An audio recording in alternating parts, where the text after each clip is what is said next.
Two Canadians have been released from Chinese detention and are heading home after a deal with U.S. authorities to free a top Chinese executive arrested in Canada.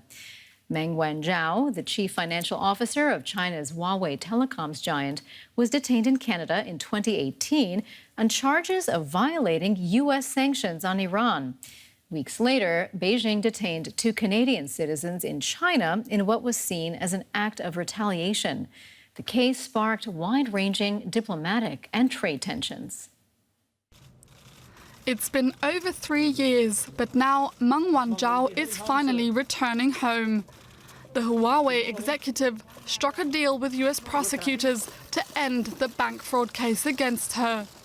A Canadian judge on Friday signed her order of discharge, freeing her from house arrest. Over the past 3 years, my life has been turned upside down. It was a disruptive time for me as a mother, a wife, and a company executive. But I believe every cloud has a silver lining. It really was an invaluable experience in my life. The chief financial executive and daughter of Huawei founder Ren Zhengfei was arrested in 2018 in Canada at the request of the US. American prosecutors accused her of bank fraud and sanction busting and wanted to extradite her to the US. Meng spent the last 2 years on bail in her Vancouver home, fighting the extradition charges. Her arrest came amid growing concerns over the Chinese tech giant Huawei. Security hawks in Washington have been worried about Chinese eavesdropping on Western networks. And Huawei is also seen as a strategic threat to US tech dominance. Meng's arrest put another dent in already strained relations between the US and China, but it also impacted ties with Canada.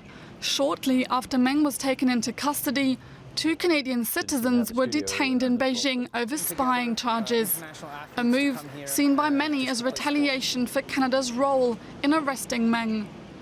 Hours after she was released, Canadian Prime Minister Justin Trudeau announced the two Canadians had also been set free by China. Days and weeks. But the fact of the matter is, I know Canadians will be incredibly happy to know right now, this Friday night, Michael Kovrig and Michael Spavor are on a plane and they're coming home.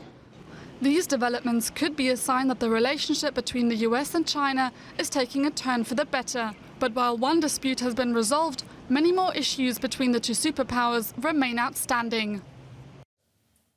DW's Clifford Coonan reported from China for over a decade, and he joins me now in the studio for a bit of context on all of this. Good to see you, Clifford. So we're hearing critics say that this detention of the Canadians in China amounted to hostage diplomacy. What did Beijing say about it? Well, Beijing has long denied that they were taken hostage. They say there was an act of rule of law. But the speed with which the two Michaels have been released shows that they're no longer sticking to that. So basically, this is hostage diplomacy. On Meng Wanzhou's side, they did establish, she admitted that the charges existed, and then she said she was not guilty. Whereas with the two Michaels, it's just been simply, there's been no law to speak of there. So it's a sign that hostage diplomacy works, which is, of course, has massive implications for the rest of us. And yet this did take a while. I mean, they were detained for 3 years. Why did it take so long to resolve this, what amounts to a diplomatic spat? Yeah, I mean, I think that the two Michaels were very much the human face of a massive diplomatic spat, and in human terms, it's great that they got released, but I think they just got caught up arbitrarily almost in this trade war between the US and China, and there seemed to be no possible resolution because of the constant pressure now, the pushback against China and its various actions. So then, of course, they've been released. We have to see where the next step takes us. Well, right, you mentioned the trade war. This also led to enormous diplomatic tensions between the US and China, between China and Canada. So now that these people have been released and are going home, do you expect things to get better? Well, in the Global Times, one of the official state newspapers, news outlets, there were commentary saying that it would lead to an easing of tensions between China and the US. On the other hand, though, it's because it was so blatantly a form of hostage diplomacy, I think people are going to start thinking about how they deal with China.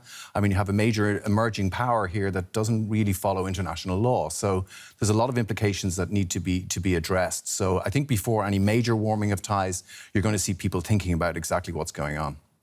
DW's Clifford Coonan, always great to hear insights. Thank you so much.